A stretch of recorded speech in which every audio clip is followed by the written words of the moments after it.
Boa noite a todos. Estamos retomando nosso estudo sobre as parábolas de Jesus. Nós temos a oportunidade de estudar a primeira parábola hoje. Semana passada nós vimos a introdução da nossa série, que basicamente consistia em entendermos o propósito das parábolas. Jesus foi muito generoso, misericordioso conosco, porque ilustrou, através de questões simples do dia a dia da época que ele vivia, lições profundas a respeito da missão dele, do evangelho, do reino eterno, questões que nós mortais não conseguiríamos assimilar se não fosse os ensinos dele, né? Nessa perspectiva, hoje nós veremos a parábola do juiz iníquo. A gente deu uma ênfase porque um segundo protagonista é a viúva. Dentre o outro protagonista, o adversário, nós vamos destacar aqueles que terão de fato uma aplicação espiritual para cada um de nós, o juiz e a viúva. A quem eles representam e qual a lição principal desta parábola, tá bom? Como nós recorreremos à Bíblia, embora nós tenhamos preparado em oração, nós pediremos que Deus conduza os pensamentos, né, nossas reflexões, abra nossas mentes para esse estudo. O irmão Libério vai orar por nós, por favor. Oremos. Senhor Deus, que habita no mais altos céus, neste momento nós nos colocamos diante de Ti, ó Pai, para estudar a Sua palavra, Deus. Por isso nós clamamos pelo poder do Espírito Santo, para que o Senhor nos dê sabedoria, abre nossa mente e que guia o irmão de honra nesse estudo, abençoando a vida dele, abençoando também a vida de cada um aqui presente, ó Pai. Derrama sobre nós, ó Pai, o Teu Espírito, para a Tua honra e para a Tua glória, em nome de Jesus. Amém. Amém. Muito obrigado. Então, aqui nós temos o nosso slide. Precisamos sempre levar em conta o contexto, né? Em que momento Jesus contou a parábola? Porque ou havia uma pergunta, ou havia uma acusação, o público-alvo que estava ali ao redor, fariseus, publicanos, escribas, os próprios discípulos e a multidão, são aqueles que prepararam o contexto, e então Jesus, com a sabedoria dele, contou uma história, uma parábola, para responder um determinado contexto. Então, na parábola do juiz Inico, nós descrevemos em Lucas 18 e em Mateus 13, se não me engano. Então, ali, Jesus intencionalmente vai contar a história do juiz, que é paradoxal, né? Como um juiz poderia ser ruim, o mau, ou iníquo, ou pecador, ou ímpio, e fazer uma justiça ou bondade para com uma viúva, ok? Então, no capítulo anterior, nós vemos a esses dois, né, de Lucas e Mateus, o contexto no qual podemos entender qual é a situação que gerou a parábola, a história. Então, em Lucas, no capítulo anterior a Lucas 18, se encontra uma história do amigo, uma parábola do amigo inoportuno. E a conexão também existe, por quê? Porque ambas as parábolas, a do amigo inoportuno e do juiz iníquo, a lição é para perseverarmos na oração, tá bom? Então, quando nós lemos em primeiro e rapidamente isso aqui, nós vamos passar por esse texto, porque não é o foco da nossa parábola, nosso estudo de hoje, nós vamos ler o contexto bem rapidamente, tá bom? Disse-lhes também, qual de vós terá um amigo e se for procurá-lo à meia-noite e lhe disser, amigo, empresta-me 3 pães, pois que um amigo me chegou à minha casa vindo de caminho e não tenho que apresentar-lhe. Se ele respondendo de dentro disser, não me importunes, já a porta está fechada e os meus filhos estão comigo na cama, não posso levantar-me para tus dar, né, para doar, dar esse pão. Digo-vos que, ainda que não se levante a dar-los, por ser seu amigo, levantar-se-á, todavia, por causa da importunação, e lhe dará tudo o que houver mister. E eu vos digo a vós: pedi, dar-se-vos-á, buscai e achareis, batei e abrir-se-vos-á. Porque quem pede, recebe, quem busca, acha, e quem bate, abrir-se-lhe-á.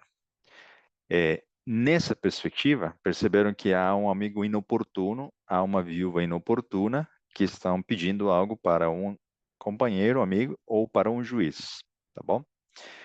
Dessa maneira, nós podemos ir para Lucas 18. Agora, temos a parábola do juiz iníquo num contexto de um pedido, tá bom? E da insistência e perseverança desse pedido. Agora sim começa a nossa parábola, a nossa leitura. E contou-lhes também uma parábola sobre o dever de orar sempre e nunca desfalecer, dizendo: havia numa cidade um certo juiz quem nem a Deus temia, nem respeitava o homem. Estamos lendo do início ao fim a nossa parábola, versículos 3 e 4. Havia também, naquela mesma cidade, uma certa viúva que ia ter com ele, dizendo: faz-me justiça contra o meu adversário. E por algum tempo não quis atendê-la. Mas depois disse consigo: ainda que não temo a Deus, nem respeito os homens, todavia, como esta viúva me molesta, hei de fazer-lhe justiça, para que enfim não volte e me importune muito. E disse o Senhor: ouvi o que diz o injusto juiz. E Deus não fará justiça aos seus escolhidos, que clamam a Ele de dia e de noite, ainda que tardio para com eles. Perceberam que aqui existe uma contraposição, uma comparação daquele que seria um juiz pecador, iníquo, né, ímpio, e aqui por oposição, né? Se esse homem que, sendo injusto, ímpio, etc., fez justiça por causa da importunação, será que Deus não fará também justiça aos seus escolhidos? Por isso que damos aqui a ênfase. Vamos analisar quem são esse grupo de escolhidos, numa perspectiva cronológica profética. Digo-vos que depressa lhes fará justiça. Quando, porém, vier o Filho do Homem, porventura achará fé na terra? Vejam que aqui Jesus já nos lança uma perspectiva futura no aspecto da vinda dele, né? Então, quando ele vier, achará fé na terra, o amor de muitos se esfriará. Nós estudamos isso em Mateus 24. E o contexto futuro, e algo é muito interessante, porque vocês sabem que a gente explora muito os paralelismos, é que quando nós vemos os selos, né, em Apocalipse, nós vemos os mesmos elementos no desdobramento dessa profecia. Existe um povo de Deus, que é representado pela viúva, existem os inimigos do povo de Deus, que é o adversário da parábola do juiz iníquo. Existe um clamor dos fiéis, neste caso, o clamor de dia e de noite dos escolhidos. Existe um juiz, né? E aqui no caso é bem nítido, o mesmo nome, juiz. Ah, no caso dos selos, existe um sangue que clama por justiça. No caso da viúva, ela pede, implora, clama. Existe uma demora para que a justiça seja feita, em ambos os casos, porém, finalmente, o bem vence, prevalece a justiça, e Deus manifesta e proclama a justiça. Então, vejam, por esses paralelismos, e porque Jesus nos disse, né, quando o Filho do Homem vier, nós podemos já sinalizar que a interpretação final e última de quem é a viúva, né, ou os escolhidos, se remete a um tempo prévio antes da segunda vinda de Jesus, tá bom? Então, quais são as lições da parábola? E para quando ela se aplica? São perguntas que nós precisamos responder, tá bom? É, a primeira delas, né? Que quando você for estudar, quando você for procurar uma mensagem no YouTube, ou em primeira instância, o que literalmente a parábola está dizendo é que nós devemos orar sempre, sem cessar, sem esmorecer, com persistência, com perseverança. Então, mesmo que a resposta não chegue, nós precisamos persistir na fé e na esperança da resposta. Para quando essa parábola se aplica? Já deixamos de lado a leitura simples, né? E nós podemos dizer uma leitura muito mais ampla, que essa parábola se aplica a todas as gerações. todos, desde sempre, precisam entender e aplicar que a oração é constante e contínua. Essas duas lições são importantes para nós, orar sempre com perseverança. Mas o enfoque da parábola é para aqueles que passarão o tempo de angústia antes da segunda vinda de Jesus. Ok? Então, por que que já estamos trazendo o tempo de angústia? Porque essa viúva clama, clama, clama e não é atendida. E ela está sem nada, né? A gente vai descrever daqui a pouco, de maneira que ela não tendo nada e sendo injustiçada, ela pede justiça para Deus. Ok? Então, esse contexto da parábola remete aos últimos dias pelos elementos que eu já citei aqui. Lucas 17 diz que, como nos dias de Noé, né, a destruição de Sodoma e Gomorra é, será muito semelhante à destruição final do mundo, ok? E Jesus, em Mateus 24, já disse, né, como nos dias de Noé será a vinda do Filho do Homem, e o próprio texto da parábola diz: quando, porém, vier o Filho do Homem, porventura achará fé na terra? Ok? Então, estamos já introduzindo e vamos focar mais a fundo quais são as lições dessa parábola. Mas, rapidamente, vamos recapitular de maneira bem simples quais são os três personagens da parábola: o juiz, a viúva e um adversário, que não é identificado. Então, vamos novamente ler apenas na ênfase do que está em amarelo. Vamos falar a respeito do juiz. Certo juiz que nem a Deus temia, nem respeitava o homem. Ok? Então, quem é esse juiz? Quem é esse juiz? Vamos falar dele, tá? Era um homem, como descrito na parábola, sem crença, secular, apenas desempenhava sua função, era um profissional sem religião, descrente, sem respeito pelas pessoas, apenas atendia porque era importunado, incomodado, era egoísta, desprezível. Então ele não se preocupa por fazer moralmente o que é correto. E ele não se importa com as pessoas que precisam dele na sua função, ok? Então, nessa perspectiva, a pergunta que de início aparece na nossa mente, né? Como é que um homem vil, pecador iníquo, poderia representar a Deus? Pelos elementos da parábola, né? É uma comparação. Só que uma comparação não necessariamente tem que ser direta, pode ser paradoxal, pode ser oposta, por oposição. Assim como foi com o caso do amigo inoportuno, que chegou à noite, as crianças já estavam dormindo, mas ele foi atendido por persistir, tá bom? Então, nessa perspectiva, e Jesus mesmo nos dá a dica, né? Se um homem dessas qualidades fez para não ser mais importunado à justiça, como Deus não faria? Assim como Jesus mesmo disse, né? Se vocês, sendo pais pecadores, não dariam para seus filhos pedra para comer quando eles estão com fome, muito mais Deus, né? Então percebam que esses elementos de comparação não nos permitem errar em identificarmos esse juiz pecador iníquo como o próprio Deus, tá bom? Que não fará justiça imediatamente quando a viúva estiver em oração. Vamos para o segundo personagem, a viúva, né? Uma certa viúva que ia ter com ele. Faz-me justiça contra o meu adversário.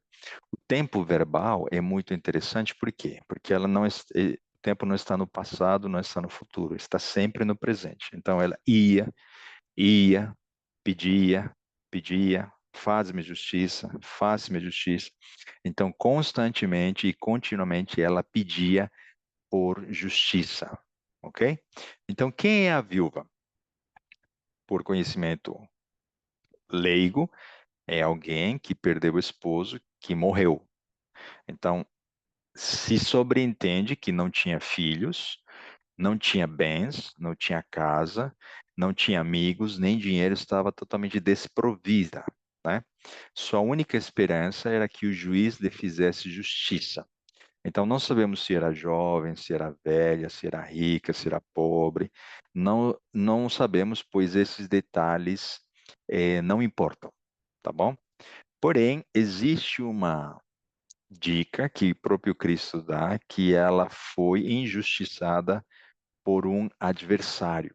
Então, os estudiosos entendem que ela estava desprovista de tudo que quanto poderia ser bem, sustento material, porque o adversário tomou para si algo que talvez o marido tinha como dívida para com o adversário. Então, era uma dívida, perdão, era uma viúva endividada, tá bom? Nessa perspectiva, o que que significa? Os eruditos sugerem que o marido, em vida, contraiu essa dívida muito grande e o credor, que era o adversário, quando o marido morria, ele cobrava a dívida, retirando tudo que era de propriedade do defunto, neste caso, da viúva. Ok? Era uma injustiça na perspectiva que ele poderia ter deixado sustento para ela, porém, a principal característica dessa mulher é que ela era persistente, clamava constantemente, ok?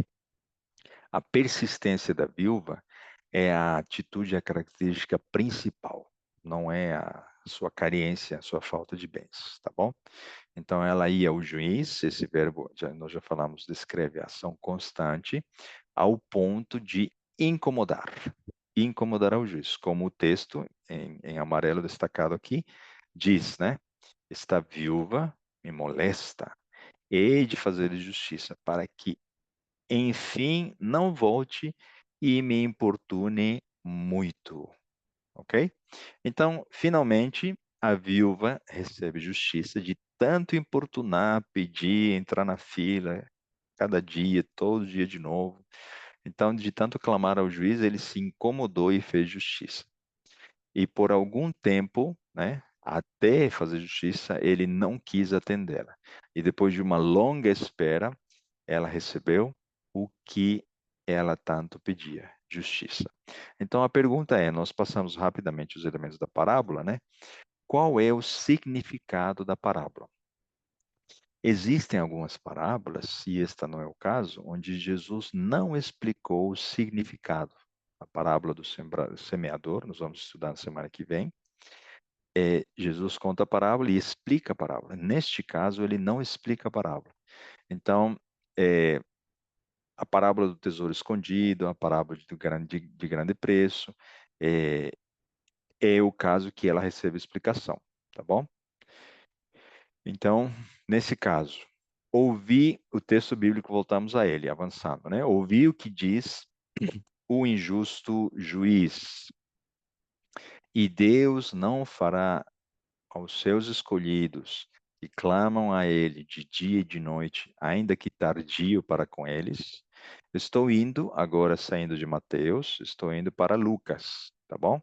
Na perspectiva de analisar, complementar a análise da parábola, ok? Então, nesta ocasião, já explicamos em adiantado, né? Recapitulando, o juiz é Deus, a viúva vai representar o povo de Deus, os escolhidos, por isso que eu tinha grifado no início, e aqui está destacado, né?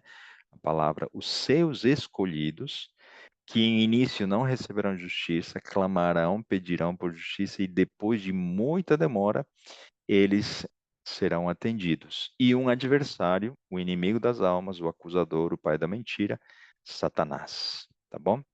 Então, é, esse juiz, né, ele por oposição é o oposto a Deus, como disse, como já falamos, né? Deus é moralmente correto, ele é crente, ele tem uma função soberana, ele é altruísta, amorável, seu caráter é amor, ele se preocupa em fazer o que é correto, não apenas cumprir a sua função de criador, sustentador, ele também enviou seu filho para ser o nosso redentor.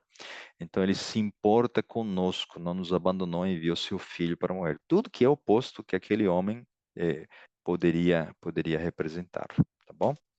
Eu vou aqui adiante para os textos, uma segunda parte aqui da nossa apresentação, eu precisei dividir o arquivo em duas partes, tá bom? Então, nós... Só um minutinho.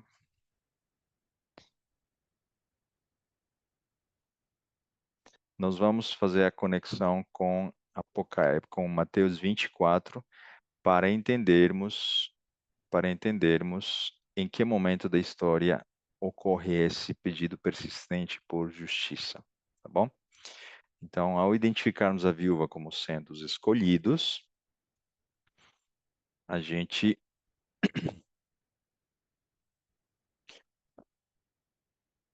pode recorrer. O nosso arquivo está um pouquinho lento aqui. Aguardem só um minuto. Ok. O povo está representado pela viúva. Vocês sabem que na simbologia apocalíptica, vocês já conhecem isso, estudamos isso, uma mulher é uma igreja. Então, se uma igreja é o povo de Deus, na perspectiva antes da vinda de Jesus, é um momento em que esse povo, essa mulher, vai sofrer, vai pedir justiça. Então, se uma mulher virgem representa a igreja pura, uma prostituta representa uma igreja apostatada, uma mulher viúva representa uma mulher sem um marido, sem um noivo. E na perspectiva de que Jesus é o noivo, quando ele virá, né, contrairá núpcias eternas com o seu povo, com a sua igreja, de maneira simbólica, a viuvez ocorre quando o marido ainda não se desposou, ela está sem um marido, sem um noivo, tá bom? Então, estão entendendo essa simbologia, tá? Não estamos fugindo do que a Bíblia está nos dizendo. Então, ela será, essa igreja, oprimida, destituída de todos os seus bens. No Apocalipse, você se lembra quando ocorrerá isso com a igreja? Quando a marca da besta surgir, quando o poder político-religioso se unirem, criarem a perseguição, não poderá comprar e vender, e a igreja injustamente será, por causa do inimigo e das ferramentas apocalípticas do mal, retirarão bens, emprego, família, irmãos, e se iniciará o tempo de angústia, ok? E nesse tempo a igreja orará, clamará por justiça, vai elevar uma causa justa para que o nosso Deus possa atendê-la. Então, a viva, como o próprio Jesus disse, né, os escolhidos, a gente grifou várias vezes. Leiamos Mateus 24 para localizarmos o momento da injustiça, tá bom? Nós já estudamos Mateus 24, 15, já estudamos uma série de Mateus 24, então, em que momento isso vai ocorrer? Quando, pois, virdes que a abominação da desolação de que falou o profeta Daniel está no lugar santo, quem lê, entenda. Lembram-se, eu vou resumir 3 estudos aqui rapidamente. Quem fez Mateus 24 vai conseguir entender. Se você não conseguir entender as frases que eu vou falar agora, por favor, entre no nosso canal. Ali você vai encontrar uma playlist, Mateus 24, e vá para o estudo da destruição de Jerusalém e o estudo da abominação desoladora. Tá bom?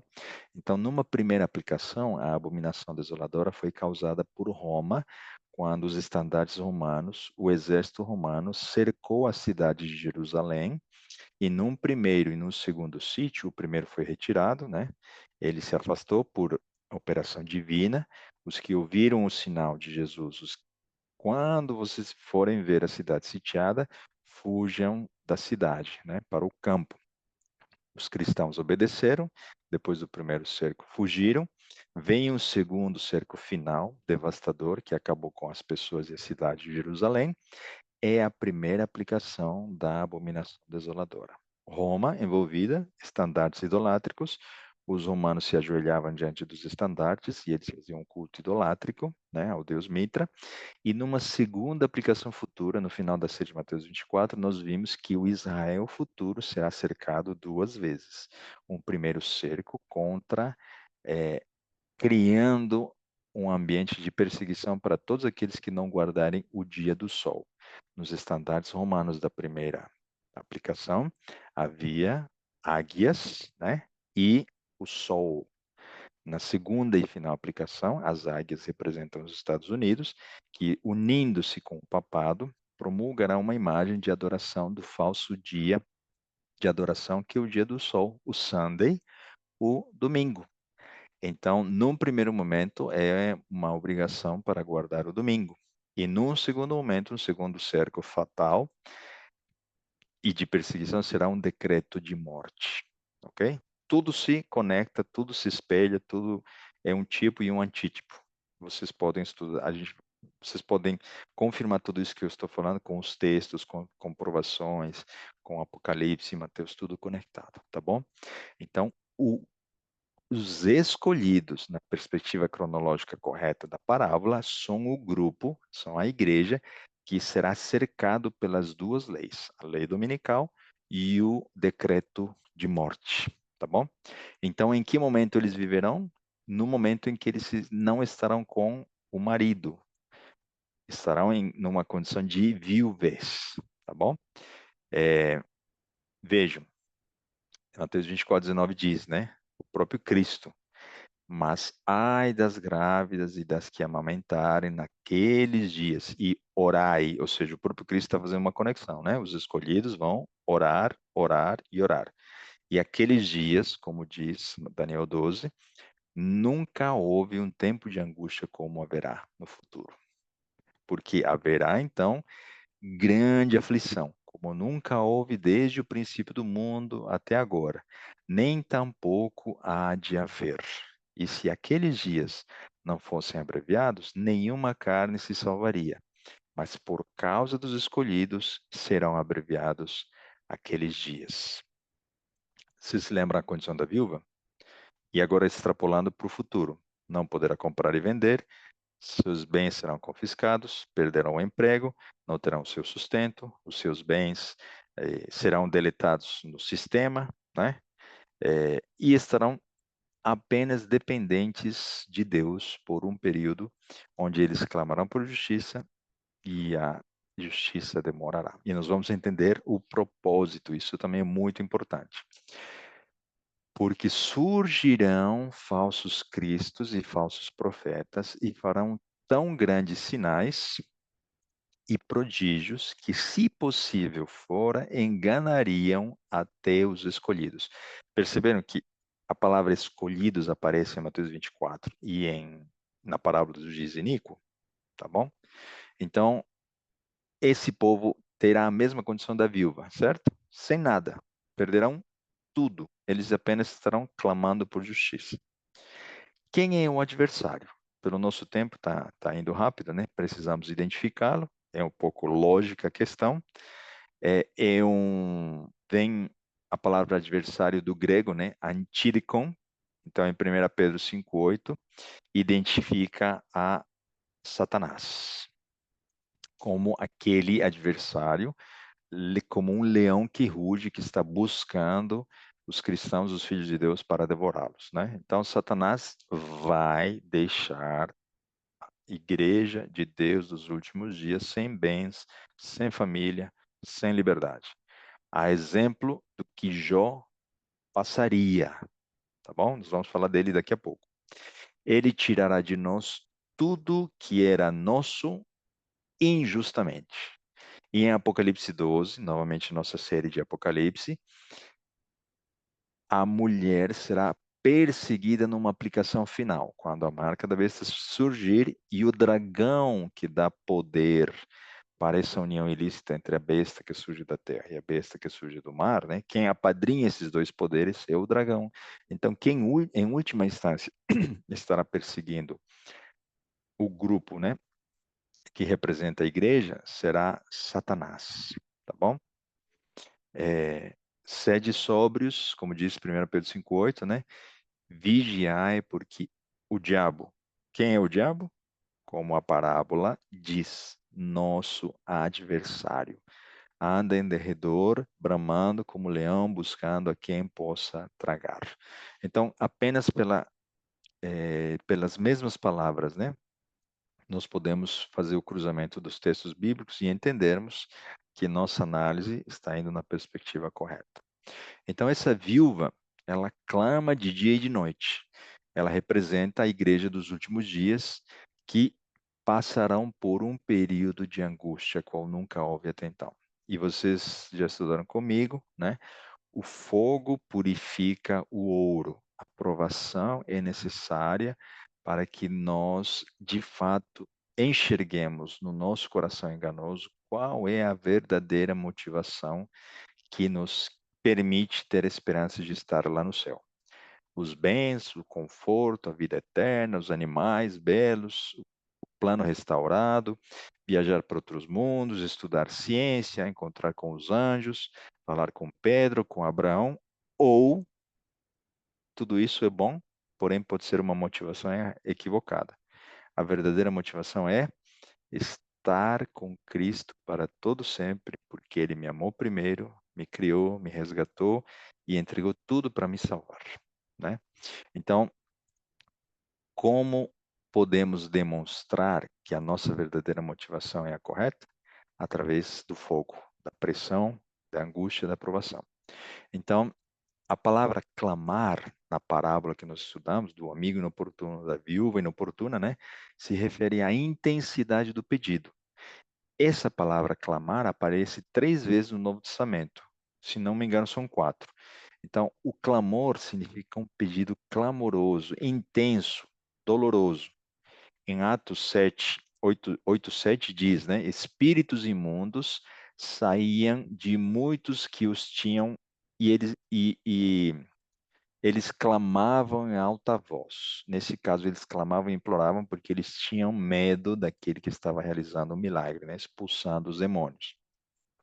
Lucas 9:38 diz respeito de um pai que clamava pela cura do seu filho. Imagine você, pai, né, mãe.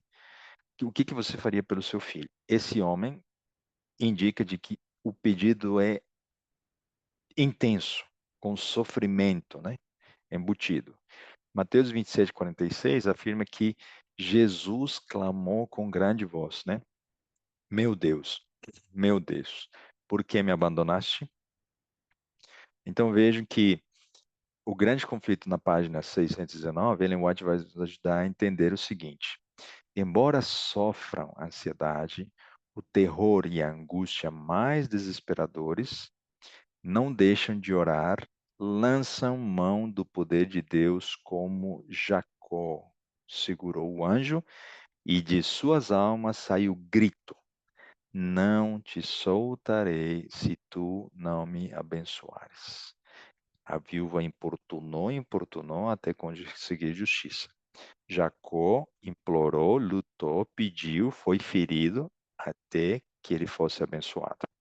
E por coincidência dessa história, né, o tempo de angústia de Jacó é algo que também nós já estudamos e agora estamos conectando com o ensino da parábola de Jesus, tá bom? Nós vamos continuar com uma segunda apresentação aqui. E eu queria que vocês me falassem se está visível para vocês. A parábola onde diz a demora, esse é o motivo da demora. Está correto? Está visível? Sim. Sim. Muito obrigado. Então, a parte final do nosso estudo é a mais importante no aspecto de entender o porquê da injustiça, porquê da demora, porque Deus não responde quando nós precisamos e porque a justiça é feita muito, muito depois do que nós achamos. A Bíblia de Jerusalém, quando se lê o texto, né, ainda que tardio para com eles, né, quando Jesus fala dessa maneira, ela diria assim, mais ou menos, né, ainda que demorem a ajudá-los, ainda que demorem a fazer justiça. Então, essas expressões dão a entender claramente que Deus, mesmo amando o seu povo, não os libertará, não fará justiça imediatamente. E a pergunta que cabe é: qual é o propósito de Deus para a demora? Existe um propósito maior ou não?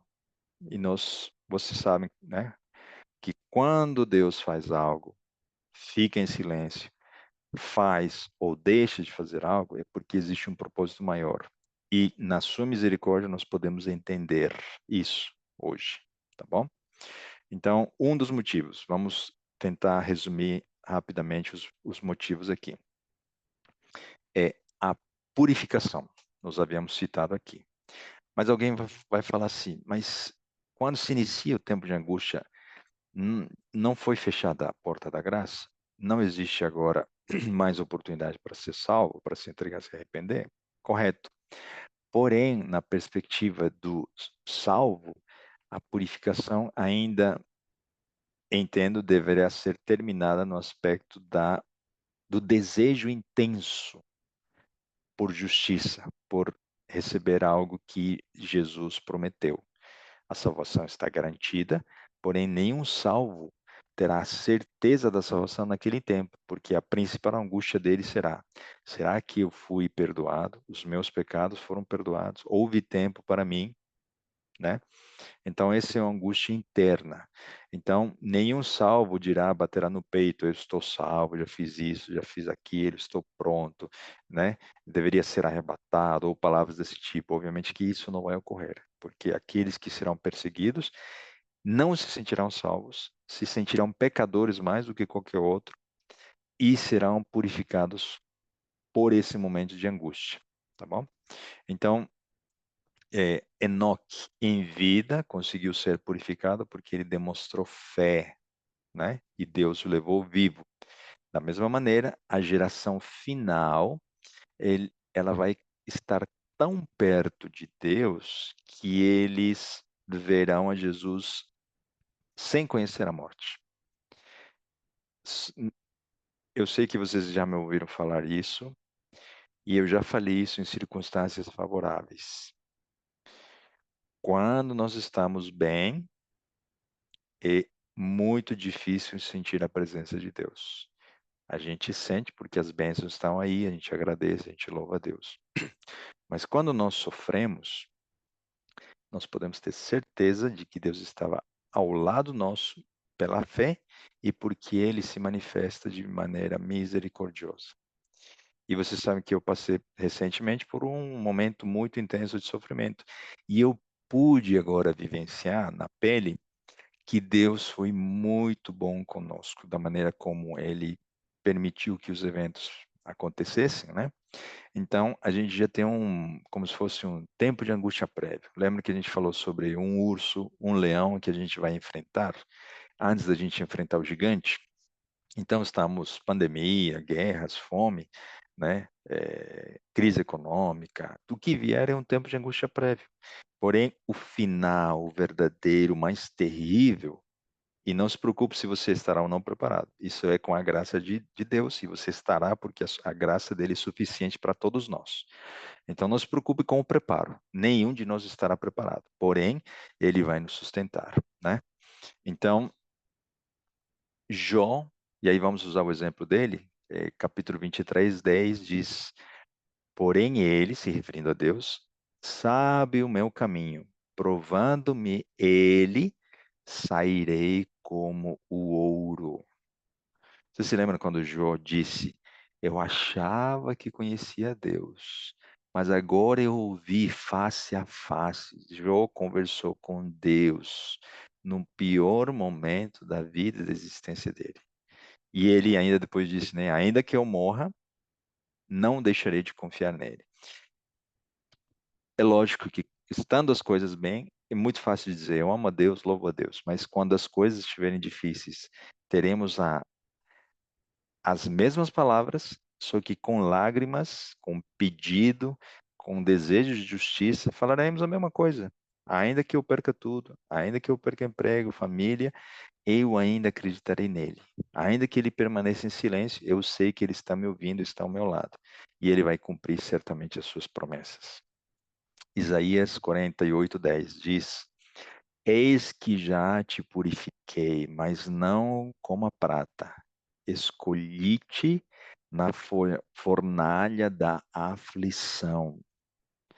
Nós estamos tão longe de Deus, né? Devido à nossa condição, pecado, egoísmo, orgulho, que se não for pelo sofrimento, nós não seríamos purificados. Você se lembra dos jovens da fornalha? Jesus passou ao lado deles o momento do vale da sombra da morte. Ele entrou na fornalha. Deus foi até a caverna para passar com Elias. Porque Deus disse: "O que fazes tu aqui?" Deus estava ali com Elias. Deus estará conosco e apenas os que passarmos por essa situação poderemos vivenciar o que de fato é na intimidade estar no momento mais terrível de angústia ao lado do nosso Deus. E a história de Jacó deverá se repetir, né? Não te deixarei ir se tu não me abençoares. Uma fé inabalável. Como nós poderemos adquirir uma fé inabalável? Se hoje eu dependo do meu cartão de crédito, dos meus recursos, do meu salário, da minha empresa, como que eu posso praticar a fé? Deus, na sua sabedoria, entende que eu preciso ter removidos esses elementos de controle da minha vida para que eu passe a depender dele, né? De maneira que o meu amor seja incondicional, como Jesus demonstrou por mim. Grande conflito, 621. Sua aflição é grande. As chamas da fornalha parecem prestes a consumi-los, mas aquele que os refina e purifica os apresentará como ouro provado no fogo. O amor de Deus para com seus filhos durante o período de sua mais intensa prova é tão forte e terno como nos dias da sua mais radiante prosperidade, mas é necessário passarem pela fornalha de fogo. Sua natureza terrena deve ser consumida para que a imagem de Cristo possa refletir-se perfeitamente. Não sei se vocês perceberam nas entrelinhas o que está dizendo aqui. Como os vivos que não conhecerão a morte são os escolhidos dessa última geração, eles não passando pela tumba, quando chamados os que morreram em Cristo e eles ressuscitarão primeiro, eles ressuscitarão purificados, certo? Então, os vivos, já que não vão morrer, como que eles vão ser purificados? Pelo tempo de angústia, tá bom? Então, há um motivo especial. É óbvio, é um privilégio daqueles que não conhecerão a morte, o sono, né, o descanso, e verão a Jesus voltar. Porém, há uma responsabilidade, a missão, o forte clamor, o forte pregão, e uma consequência dessa responsabilidade, dessa bênção, é obviamente passar pelo tempo de angústia. Um segundo motivo, o testemunho. Satanás, e aí usamos a história de Jó para entendermos por que que nós seremos testemunho vivo do amor de Deus. Satanás vai acusar a Deus de que seus escolhidos o servem por interesse. A mesma acusação que Satanás fizera contra Jó, a fará contra nós no futuro. Então Jó demonstra de maneira prática que Deus é justo e Satanás é mentiroso. Como poderia Deus demonstrar a todos que ele é justo e Satanás mentiroso? Usando uma ferramenta humana falha, mas que Deus confiará em nós para sermos testemunhas. Já pensou nisso? Deus não vai usar seu poder, não vai mostrar numa imagem, um filme, tudo que ele fizera e ele vai fazer para salvar os ímpios, e não vai mostrar a imagem, tudo que Satanás fez para destruir. Ele poderia usar uma série de evidências, uma série de maneiras para convencer todos de que ele é justo. Porém, ele vai usar homens falhos, pecadores como você e eu, para sermos provas de que ele é justo. Isso é muito maravilhoso, isso é muito intrigante para mim, né?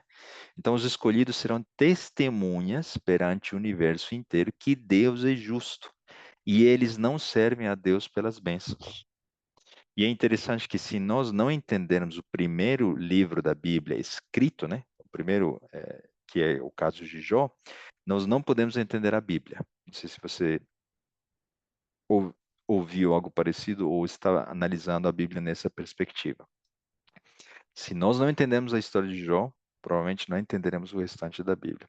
Porque Jó sofreu, E não por causa de Deus, por causa de Satanás. Mas Deus estava cuidando de um problema maior, o grande conflito. Aí tem o plano da salvação, tem o santuário, os profetas, o povo de Deus, os patriarcas e a consumação desse plano da salvação. Para quê? Para que um homem íntegro, com fé, demonstre que Deus é justo. Então, a última geração, ela será provada ao máximo. Perderemos bens, amigos, filhos, cônjuges, né? Porém, nenhum de nós morreremos. Tomara que isso ocorra com você e comigo, se Jesus voltar na nossa geração, pelos motivos que eu já citei, né? Então, é como se os escolhidos dos últimos dias, eles vão fechar a boca do inimigo para que ele pare de acusar-nos, porque nossa motivação será provada no fogo, que é a verdadeira, tá bom? Ainda que eu morra, ainda que morramos, confiaremos nele, mas Deus não vai permitir que isso ocorra, porque ele vai entender que nós o servimos por amor. E conectado com esse testemunho, precisamos lembrar de que já não existe oportunidade de salvação, não adianta os ímpios, de nada serve que os ímpios vejam esse testemunho, porque o tempo de graça já se fechou, a porta da graça se fechou. Então, vamos testemunhar para quê? Ou para quem? E aí vem uma resposta muito interessante, né? O tempo de angústia é o momento dentro do plano da salvação para provar que os filhos de Deus não vão colocar o céu e o universo novamente em risco e não irão contaminá-lo com o pecado. Então vamos testemunhar para quem? Para os filhos de Deus não caídos, outros seres, outros mundos. Não foi assim no caso de Jó? No concílio, quais eram as testemunhas que estavam ali no concílio universal? Seres de outros mundos, representantes, porque Satanás fora o representante que adquiriu o direito pela queda de Adão. Então, seres de outros mundos viram de que quem era o acusado era Deus, e Jó demonstrou que Deus era justo e que Satanás era injusto, o mentiroso. Essa história vai se repetir no futuro, na perspectiva da viúva persistente.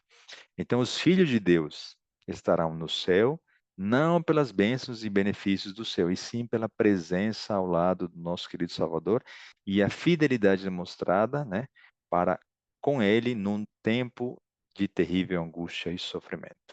Então, eu queria mostrar aqui bem rapidamente, nosso tempo vai se acabando. Eu coloquei uma ilustração. Você se lembra de que as parábolas ensinam os mistérios desde a fundação do mundo? E o plano da salvação surgiu desde a fundação do mundo? Então, numa perspectiva de para que serve o plano da salvação? Dentre muitas coisas, obviamente para salvar os perdidos, resgatá-los, restaurá-los e purificá-los. Mas vamos analisar dentro de uma perspectiva de convencimento. Outro objetivo e um problema terrível que Deus tem é convencer a todas as criaturas de que Ele é justo e misericordioso. E que a melhor dosagem de justiça e misericórdia é o amor. Então ele tem que convencer quem? Anjos, ímpios e os que não caíram, seres humanos que caíram, seres de outros mundos que não caíram, de maneira que todos vejam esse equilíbrio maravilhoso entre amor, entre misericórdia e justiça.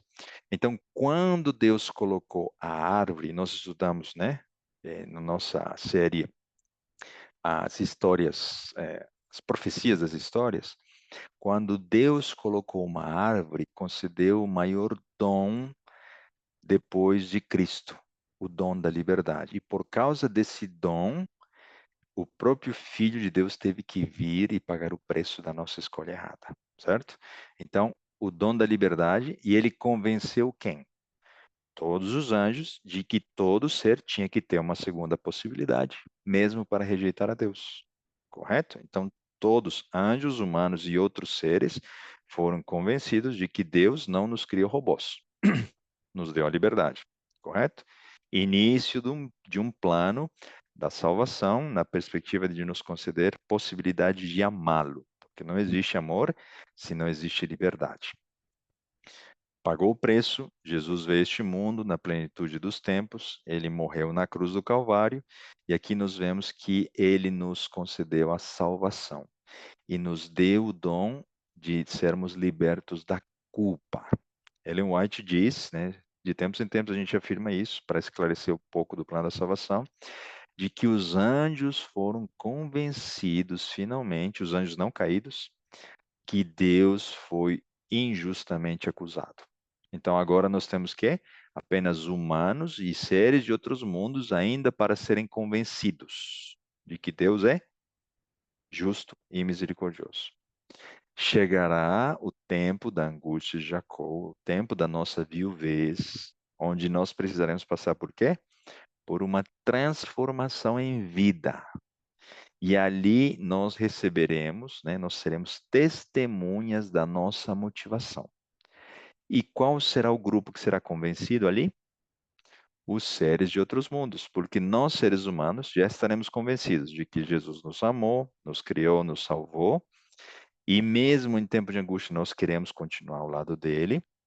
Nós já estamos mais do que convencidos. Nós não precisamos sermos mais convencidos. Aceitamos a cruz do Calvário, entendemos o dom da árvore da vida, né? A árvore do bem e do conhecimento do bem e do mal, conhecemos já sobre as profecias. Nós estamos mais do que convencidos. Mas os seres de outros mundos ainda não estão convencidos. Eles têm receio de que qualquer ser humano possa iniciar uma nova história de um grande conflito por ele ser levado para o céu com um coração e um caráter impuro. Então, nós seremos testemunhas para esses seres de que nós não colocaremos o universo novamente em risco, ok?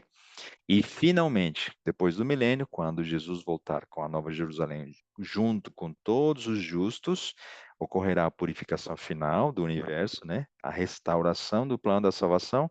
E qual será o último grupo de pessoas a serem convencidas de que Deus foi justo e misericordioso e amoroso? Os ímpios.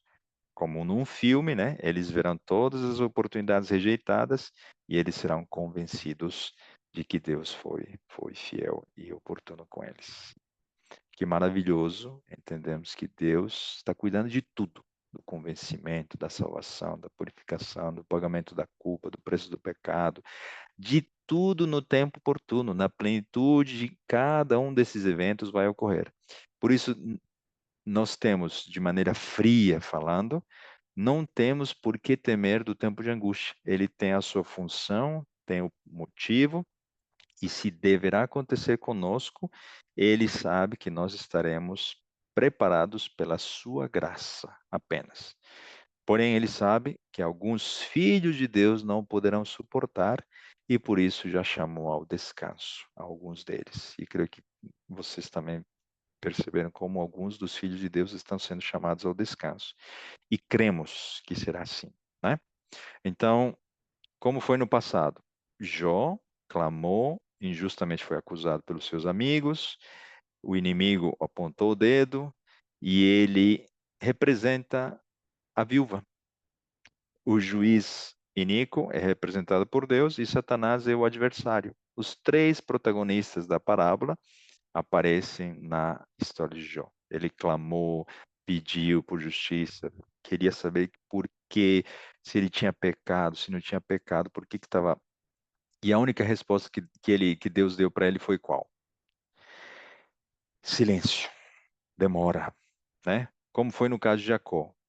Ele, depois de ter sido abençoado, ele passou uma noite angustiante, achando que seu irmão o assassinaria por vingança e seria justo na perspectiva dele. Porém, ele já abençoado, né? Ele tendo o nome dele mudado, e os filhos de Deus receberão uma pedrinha, né? O seu novo nome. Ele o quê? Foi perdoado pelo seu irmão, né? Essa mesma angústia será repetida no futuro. E vocês sabiam que o nosso próprio Cristo é uma aplicação da história da viúva? Jesus clamou, pediu que passe de mim esse cálice e ele não foi atendido, né? Ele viveu como viúva enquanto não foi atendido no seu clamor no Getsemane. Ele suou gotas de sangue. Na cruz, tiraram a roupa dele. Ele não tinha bens, não tinha lugar onde repousar, tiraram a roupa dele feriram, ele estava sem nada. O adversário acabou com tudo que ele era justo, no mínimo, ter. E 3 vezes clamou ao Pai, né? Se for possível, passe de mim esse cálice. E mesmo sendo injustamente privado de tudo aquilo, ele não recebeu resposta para seus clamores, né? E perto da hora nona, exclamou Jesus em alta voz, dizendo: Eli, Eli, lama sabachthani, isto é, Deus meu, por que me desamparaste? E a mesma palavra, né? Da viúva, e dos escolhidos no tempo de angústia, e clamando Jesus com grande voz, disse: Pai, nas tuas mãos entrego o meu espírito. E havendo dito isto, expirou. E nós terminamos rapidamente, me deem só mais um minuto aqui, 2, por favor. Hebreus 5, 7 e 8 diz: O qual nos dias da sua carne, oferecendo com grande clamor e lágrimas, orações e súplicas ao que podia livrar da morte, foi ouvido quanto ao que temia. Ainda que era o filho, está falando de Jesus, aprendeu a obediência por aquilo que padeceu. Como é que o Filho de Deus, o mais obediente de todos, o mais puro de todos, o que guardou a lei do início ao fim da sua existência nessa terra, como que ele aprenderia a obediência? No tempo de angústia dele, no tempo em que o pai ficou em silêncio, no tempo em que ele ficou afastado do seu filho. Então, e o mais maravilhoso de tudo isso, né? Nós sabemos o final da história de Jó, de Jacó e de Jesus. Como foi a justiça que Deus fez no final, depois de muito silêncio, Deus restaurou em dobro os bens, família, honrou a Jó diante dos seus amigos e ele devolveu em dobro tudo que ele tinha perdido. Jacó recebeu o perdão do seu irmão, a promessa de uma descendência inumerável e muitas bênçãos. Jesus recebeu a justiça, né? Quando ele, depois de 3 dias de silêncio, né? Um anjo foi e disse, né? O teu pai te chama. E ele ressuscitou. Deus fará justiça aos seus escolhidos? Certamente. Podemos confiar, mais tarde ou mais cedo, receberemos justiça. Aquele que morreu pelos pecados do mundo devia permanecer no túmulo por um tempo estabelecido. Estava como prisioneiro da justiça divina nessa prisão pedregosa e era responsável perante os juízes do universo. Estava levando sobre si os pecados do mundo e somente o seu Pai poderia libertá-lo. O maior evento, né, que nos dá a maior esperança para rever os nossos queridos, para um dia, se formos ao descanso, ressuscitarmos também no grande dia, é a ressurreição de Jesus. A maneira como Deus fez justiça para com seu filho, devolvendo-lhe a vida que estava inata nele, né? É a maneira, é o motivo pelo qual nós temos a maior esperança, tá bom? Então, nós terminamos esse estudo aqui.